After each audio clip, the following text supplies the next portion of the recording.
A Tulane expert doesn't like the Green Wave's chances come Saturday.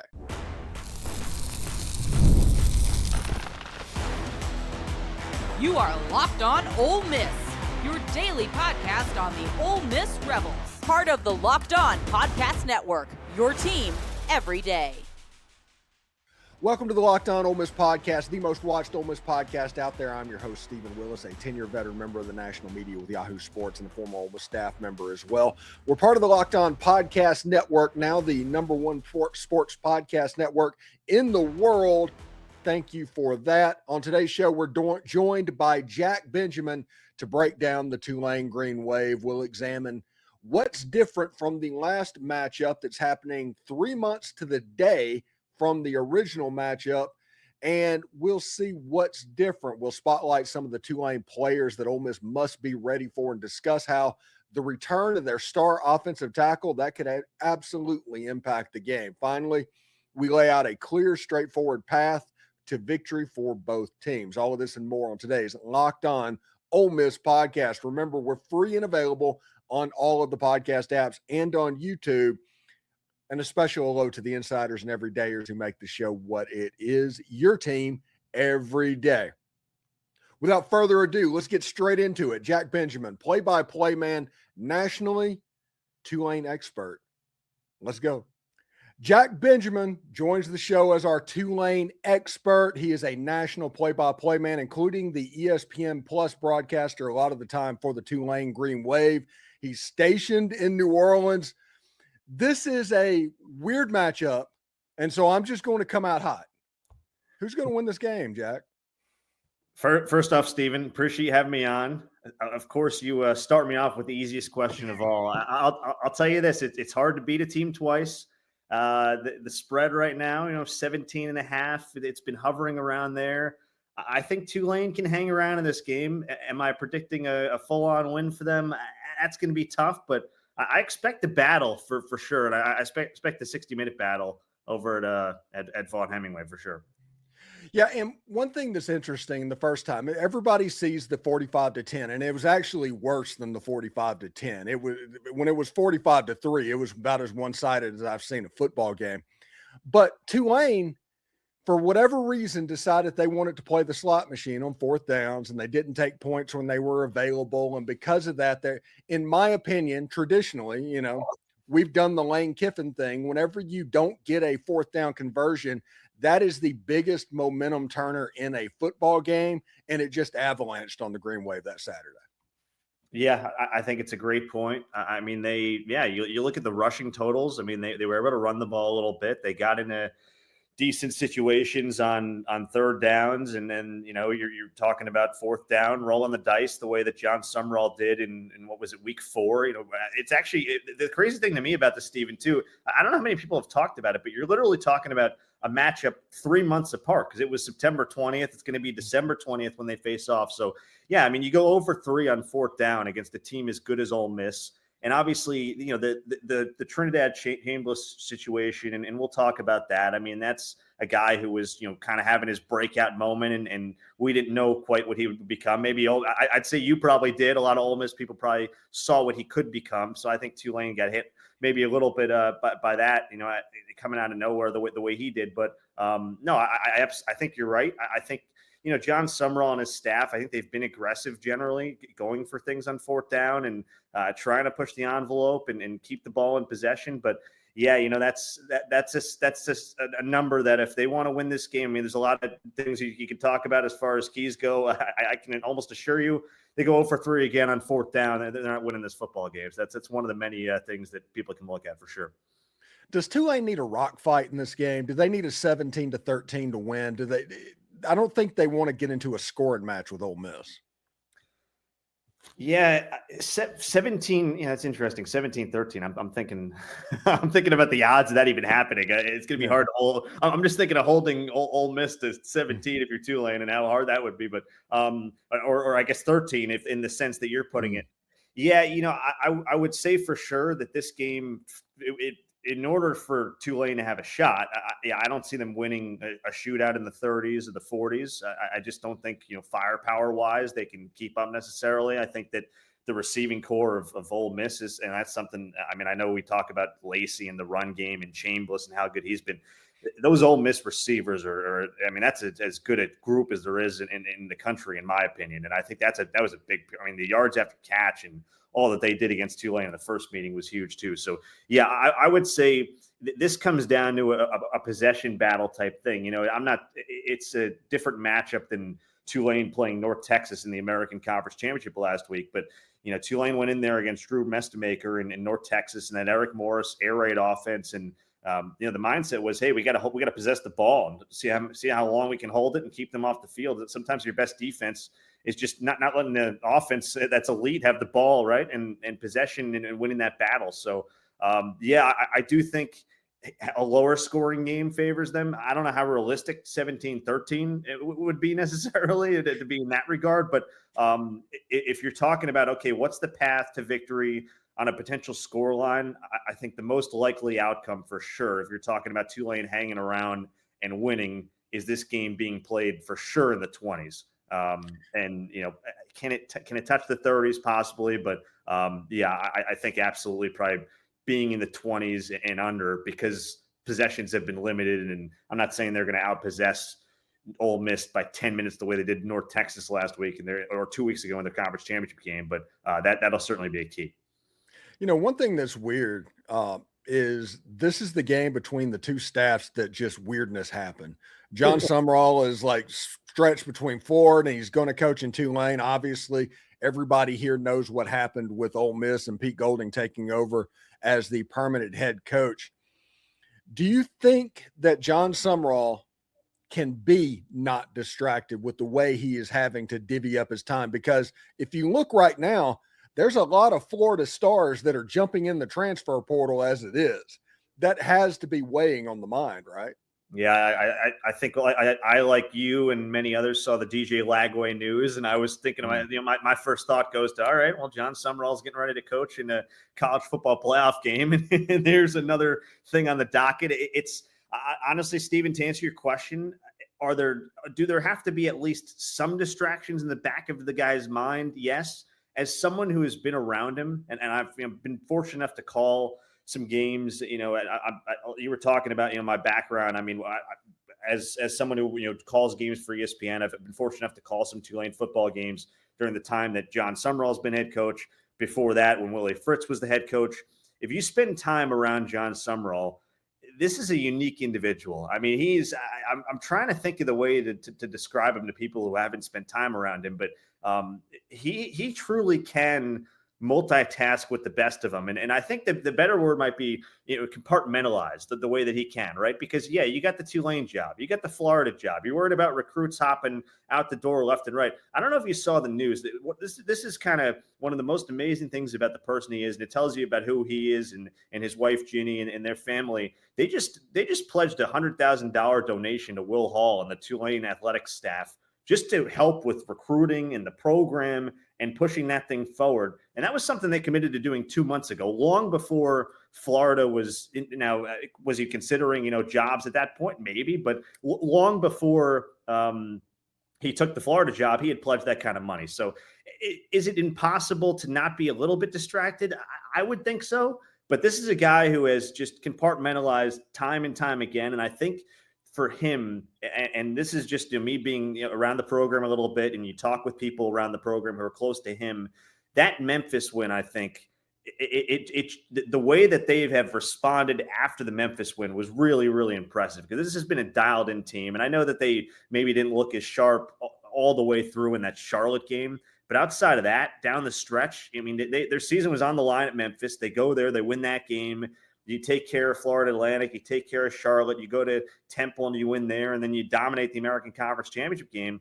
And I don't think there's any way to say that this isn't a guy who has his head in the right spot. He's got his coaches, you know, locked in, his players locked in, and it's been really impressive to watch. And again, I mean, him pledging that amount of money with everything he's got going on to try to keep this thing going, I think it tells you how much he values what Tulane has given him. And he's not going to Florida without his time at Tulane. So, I give him a lot of credit for that. And yeah, you're right. It's a strange situation. I think the only stranger kind of situation with coaches hopping around at this very moment is probably what you guys are dealing with Pete Golden coming in and Lane Kiffin's over in Baton Rouge and trying to sort things out there. So yeah, it definitely is. It's the time we live in college football. The calendar probably could use some adjusting, and it's going to be looked at, I'm sure, for a long time. But I think it's been really impressive the way that, again, John Sumrall has compartmentalized with him and his team. And I think that they're in a really good headspace. I think he's in a good headspace entering this game. All right, when we come back, we are going to talk about the college football playoff game. Some more from between the Ole Miss Rebels and the best team in Louisiana, the Tulane Green Wave. So stick around for that. Ever feel like your money just disappears each month? It happens fast. A few subscriptions here, an impulse buy there, and suddenly the numbers in your bank account just doesn't match the numbers in your head. Rocket Money helps get you clarity, track every dollar, and stay in control of your finances, because managing your money should not feel like a second job. Rocket Money does all of the heavy lifting for you so you can save more and stress less.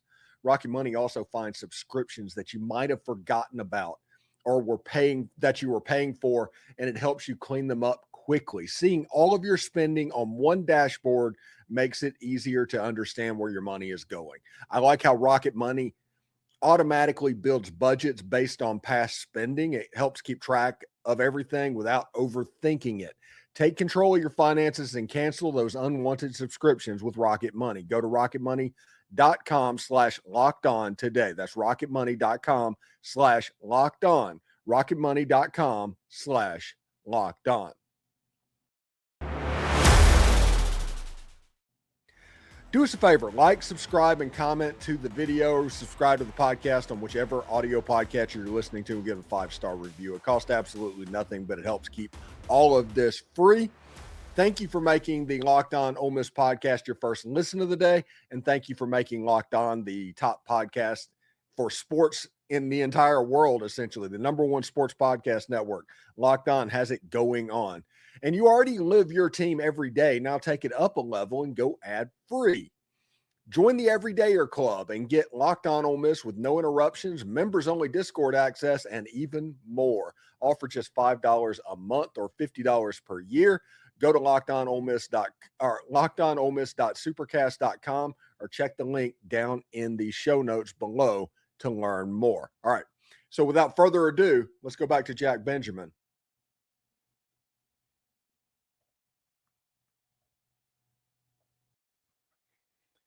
All right, we are back, and I am speaking with Jack Benjamin. He's a national play-by-play guy, does a lot of stuff with ESPN Plus and Tulane as well.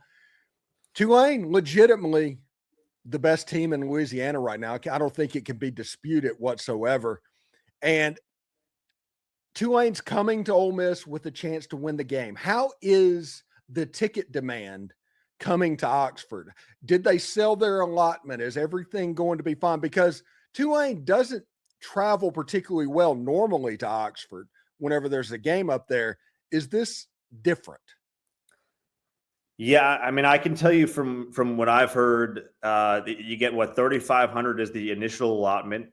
Those were gone the moment that they opened up. I don't know if you saw, the ticket question is a good one, Stephen.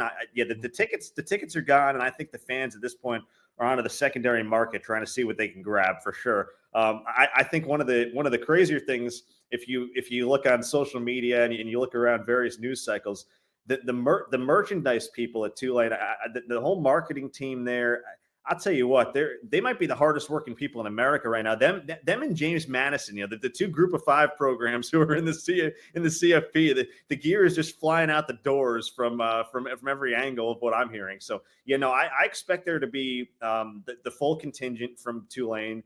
To your point on travel, I mean, you go back, if you want to go back to September 20th and how it looked at that point in time, I mean, that's a little bit different than when you're talking about a historical moment in a program's history. And I know, look, Ole Miss is in, like, you guys are in uncharted territory here too. For as elite a program as this is, you're legitimately in play. You're in the CFP, a chance to win a national title. I know that there's a path there for you guys for sure. So yeah, I mean, Tulane fans are not taking this lightly, Stephen, and I think part of what's going on is it's been a really, I mean, it's obviously been this is not a 1 year, thing in the making. I mean, this has been a process over time.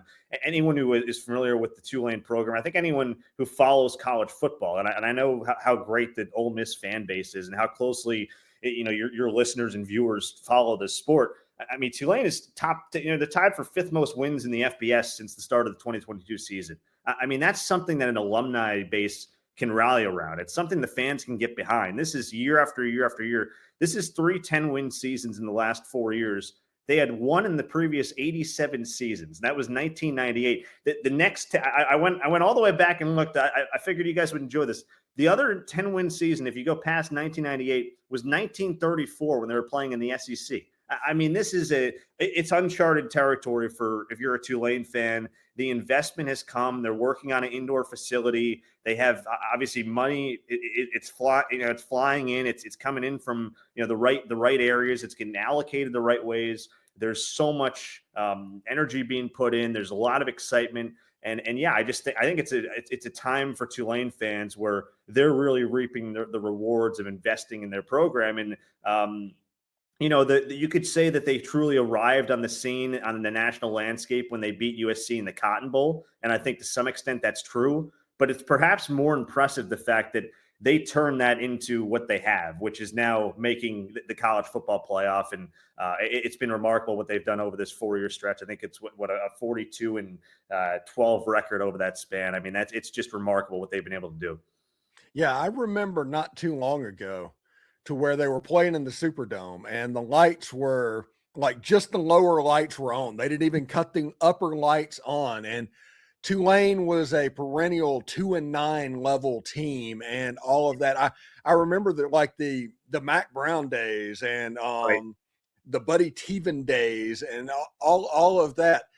It's really cool because Ole Miss fans traditionally, their second favorite place to watch a football game other than Oxford, Mississippi is generally in New Orleans, Louisiana. They used to love going down there when the game was in the Super Bowl because you got to do New Orleans. Now, playing in Ullman Stadium, that's a little bit of a different feel because if it's in the middle of September and you get a 2:30 kickoff, it's going to be hotter than the surface of the sun.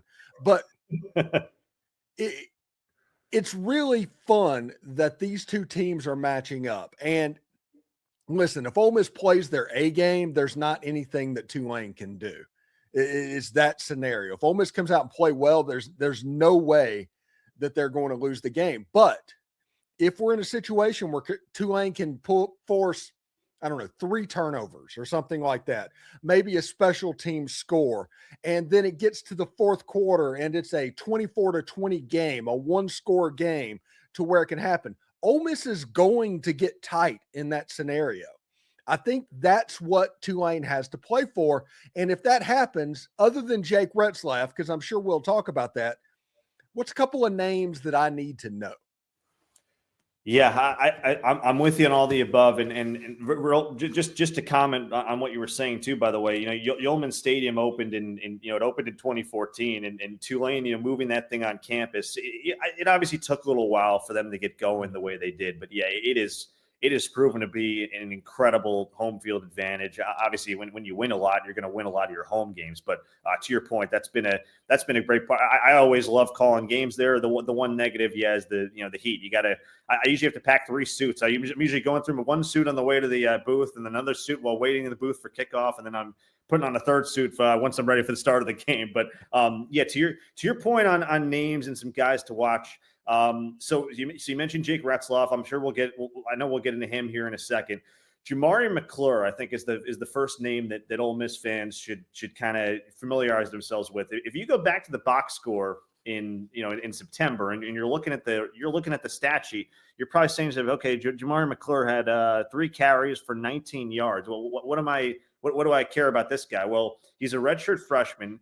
Wasn't getting a lot of action at all up until basically the Florida Atlantic game like 4 or 5 weeks ago. And he has just exploded onto the scene over the course of these last few games for Tulane. He rushed for over 100 against North Texas in the American Championship. I think that his just ability to have that quick first step. He's He can be a game breaker. He's stronger than he looks. He can catch the ball to the backfield. I've been really impressed with him. It's not as deep a running back room as I think Tulane thought it would be before the start of the season, just because they've dealt with some injuries and a couple of guys have been banged up here or there. But I've been really impressed with McClure, and I think some other guys in that backfield, fans can be keeping an eye on as well. There's a couple other guys who will at least touch the ball. I mean, Retzloff and his legs are obviously a factor in this, but I think if you combine the true rush threat that McClure's become with Retzloff and what he can do with his legs, I mean, that if they get going,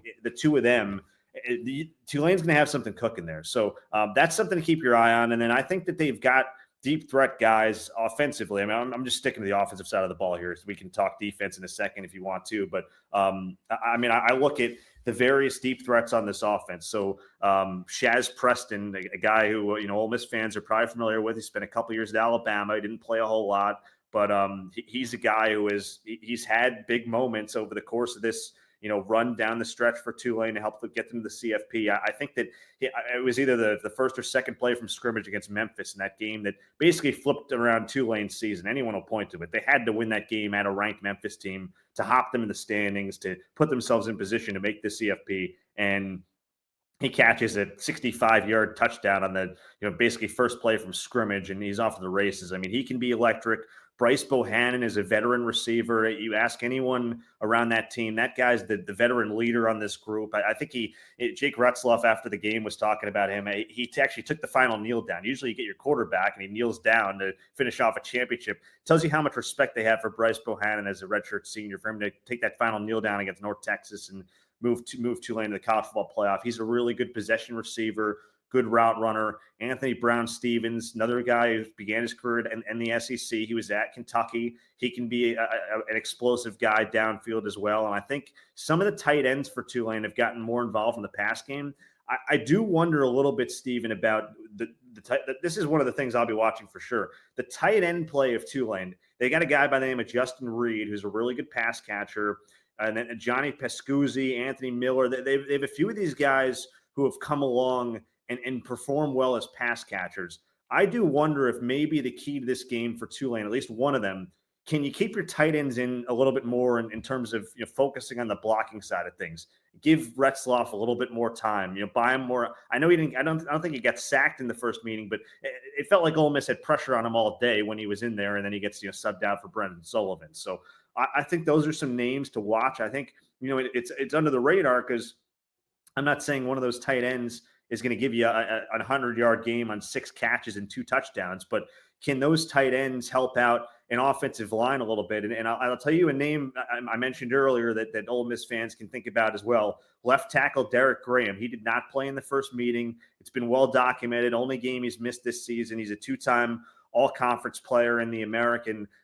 That guy's as good a left tackle as there is, I think, in the country. So when he's right and this offense is right, and you combine him with Shadre Hurst, their left guard, it's a really good left side of the offensive line. I think that's something that Tulane is going to try to go to as well. I mean, their bread and butter when they need yardage is running behind those couple of guys on the left side of the line. All right, when we come back, we will get our paths to victory for both teams on this episode of the Locked On Ole Miss podcast. Jack Benjamin is nice enough to join us. Stick around.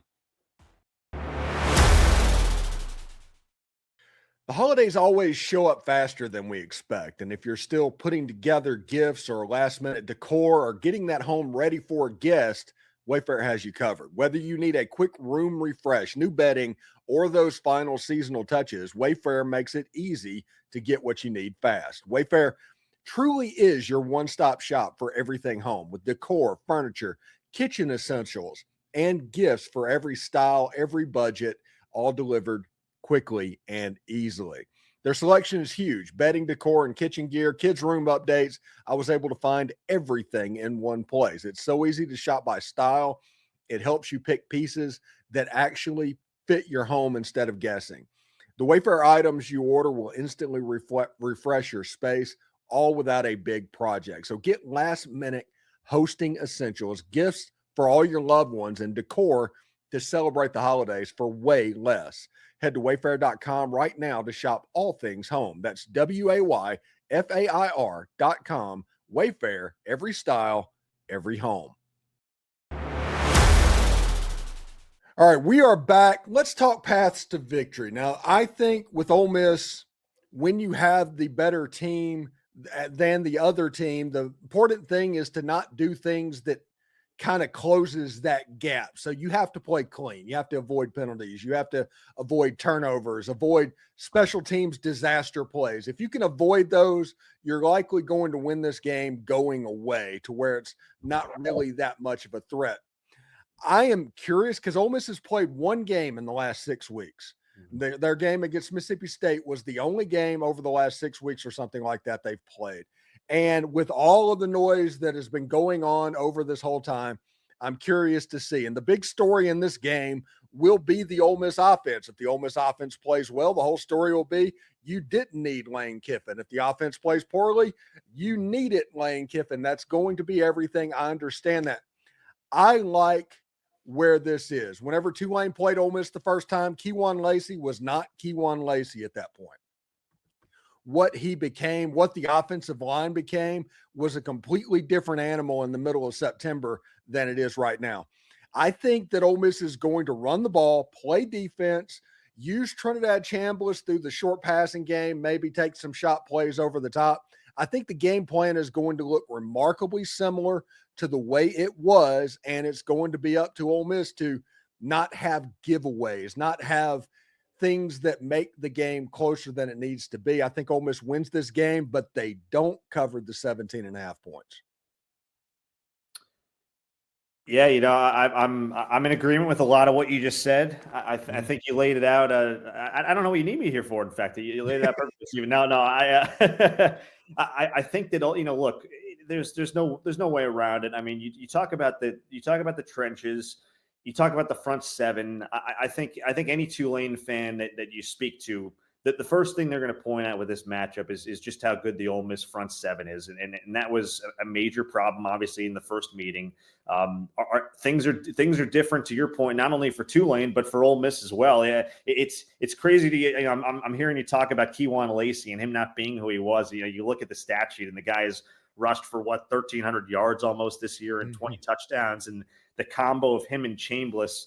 I don't know if there's a better, running combo between a quarterback and a running back this year in the FBS. I mean, there's probably maybe some by numbers, but with how dynamic those two guys can be, it's just a complete, it's a handful for any team. So, to your point on Ole Miss and kind of their path and where they're taking things, if you're Tulane, I mean, look, obviously when you lose 45-10, things have to change from the first meeting. Now, again, it's going to be exactly 3 months to the day that they first met. It's hard to beat a team twice. So I was mentioning this to you earlier, I think, but there've been 7 rematches this year in FBS, and we're actually going to get 2 more in the CFP because you get Oklahoma and Alabama matching up. Oklahoma won that one 23-21 in Tuscaloosa in mid-November. So this will be another one. Out of those 7, 5 times the team that lost the first one won the second one. And actually, Darian Mensah, Tulane's former quarterback, went ahead and beat Virginia. And he's probably the guy that Tulane can thank for having this rematch because they move up to the 11th seed and get James Madison into the field, right? So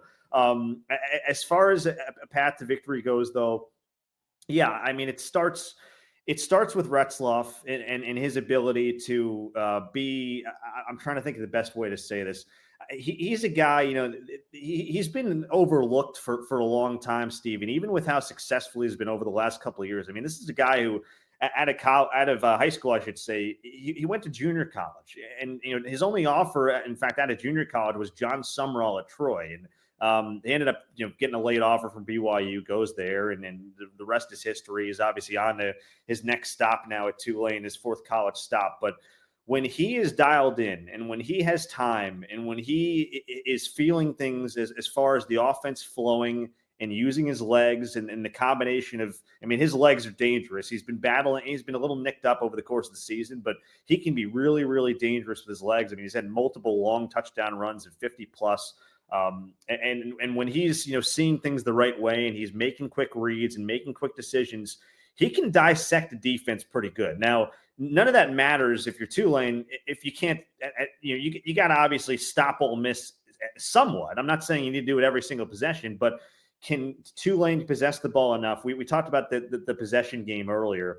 Can they possess the ball enough to at least limit Ole Miss's opportunities on offense? Because it's going to be really hard to slow down what is as dynamic an attack as Tulane has seen, obviously, this season, is as dynamic an attack, frankly, than any offense will see right now as well. I mean, I got a lot of respect for what Ole Miss has done and what Chambliss has become. Again, I mentioned those receivers and how good they are, but can Tulane control? So offensively here, if we're talking keys, can they control that front seven? Can they find a way to run the ball? I think maybe, you talk about Retzloff. I was looking back at the numbers. I think he missed on, what was it, his first 9 or 10 pass attempts. And then that first meeting, back in September. Can you get him going early with some quick hitters? Can they get some yards after catch early? Can they move the ball on the first few drives?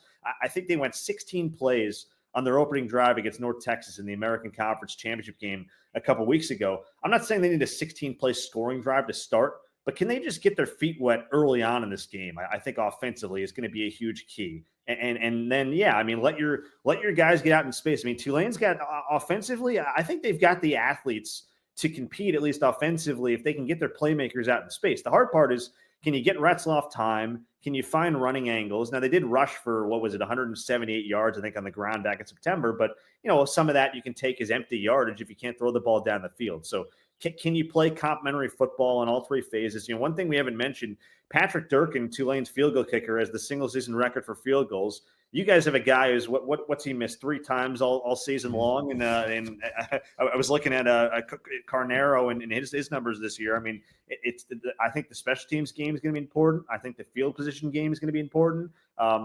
We talked about fourth downs earlier. Do you maybe, instead of going for a 4th and 2 on your own, 45 early, do you try to punt and pin them deep and see what you can do? John Sumrall, it's not really his nature to be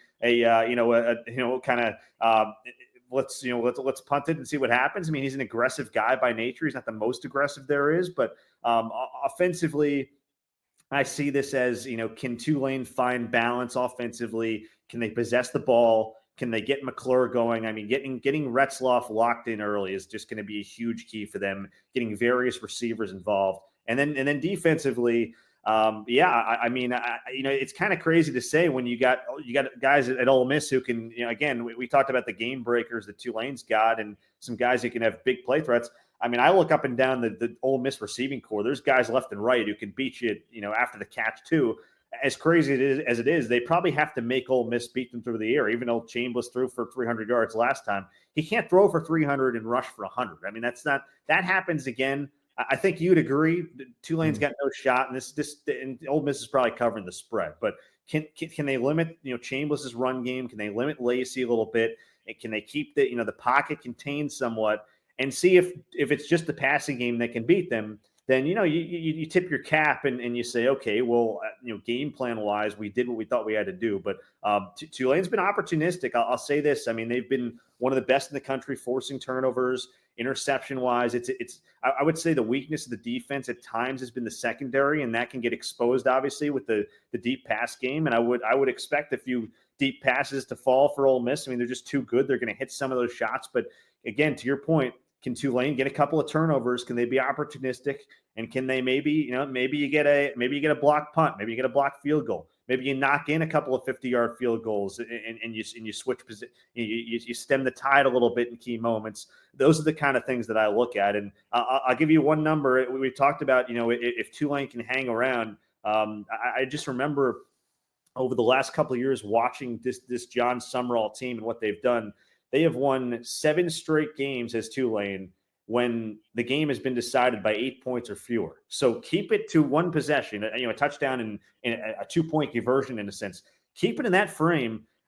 Hard to find someone who's been better than Tulane at winning those games. Now, it's easier said than done when it's Ole Miss. And obviously, if a game is 15 and you get a garbage time touchdown late, it's a different kind of story. But that's the route for Tulane. Hang around, possess the ball. Obviously, the turnover factor is always a key. And being opportunistic. And look, sometimes you need a little luck on your side, too. So we'll see if that comes their way at Vaught Hemingway on Saturday.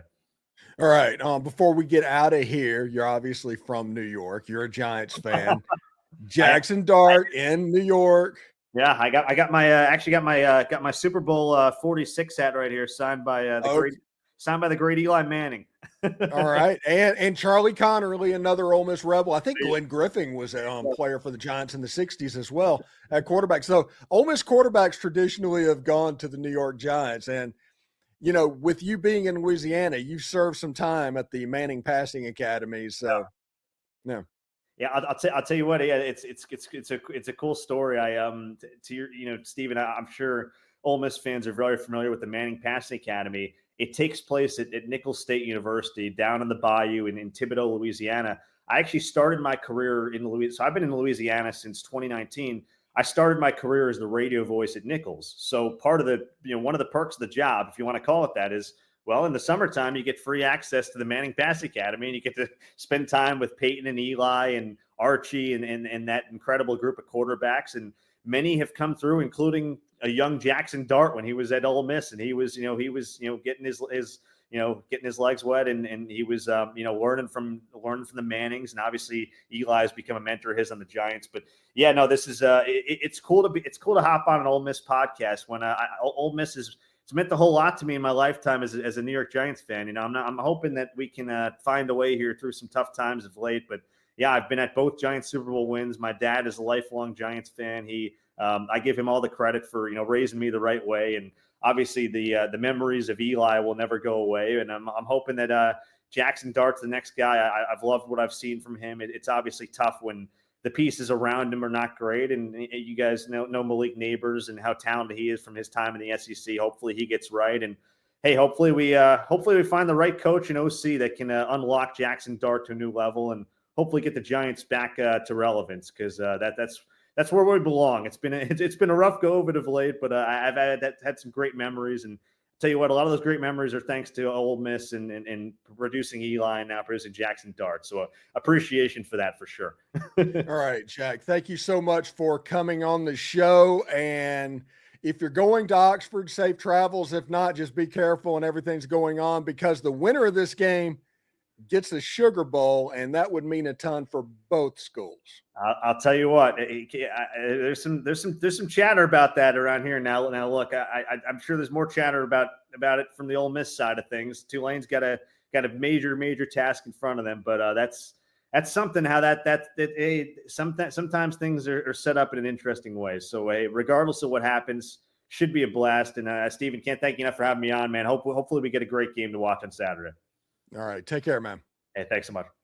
Thanks for tuning in today on the Locked On Ole Miss podcast. We're going to continue to talk Ole Miss and Tulane all week long, so make sure you subscribe or follow the show so you get all of the latest episodes. Tomorrow's episode will be the Why Ole Miss Wins episode. It's my favorite episode that we do at Locked On Ole Miss. I am looking forward to doing that. We are on all the social channels, so check that out as well. Also, did Locked On Ole Miss make your Spotify Wrapped? Prove it in the social media to secure a free month of our brand new Everydayer Club. Just tag our National Locked On Podcast Network account on any social platform, and we will drop you the code for a free month. Be one of the first to join the Everydayer Club to get your favorite show ad-free and exclusive access to the members-only Discord channel. For those of you on video, we're going to send you on over to the 24/7 National Locked On Podcast Network YouTube channel. On audio, make sure you check out a second listen in Locked On College Football or Locked On SEC with Chris Gordy. Hotty toddy, everybody. The biggest football game in Mississippi is just hours away. Let's just enjoy the anticipation. We'll see you tomorrow.